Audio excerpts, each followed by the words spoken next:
I went out to dinner the other night with 3 other girlfriends. So there were 4 of us in this booth at this restaurant, and we must have talked for about 2 hours straight. And there was never a lull in the conversation because women, we like to process verbally. Have you ever noticed that? We just need to talk through the details of what's happened in our life and how we feel about the different things that have happened in our life, and we want someone to hear our story and empathize. And I mean, my goodness, in that restaurant, our words were just like flying faster than a cheetah on steroids, just right?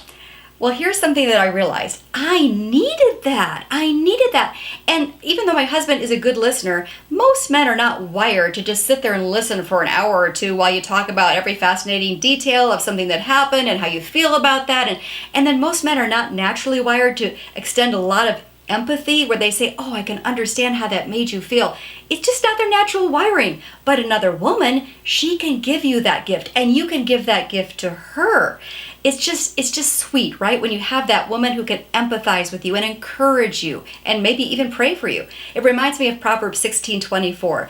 Gracious words are like a honeycomb, sweet to the soul and healing to the bones. So do you have a woman like that in your life? Maybe 2 or 3 girlfriends that you can talk with on the phone regularly or get together. Even if you have young kids, can you have play dates together so that you can talk with that other mom and maybe get a little empathy about your crazy life and your busy schedule, and just have that good listener? And by the way, to have a good listening, encouraging friend like that, you need to be the same for her, a good listener, an encourager, the one that offers hope. So if you don't already have some friends like that, work to develop them. And it starts with you. Don't wait for the other ladies to invite you. You invite them. You arrange the play date. You invite them out for coffee. And then you are a good listener to start that friendship and say, tell me a little bit about your marriage, your family, where you grew up, things you like to do. As she starts to talk and you start to encourage and smile and be interested in her story and empathize, then she's probably going to do the same for you. And now you've got what you need, that encouragement, because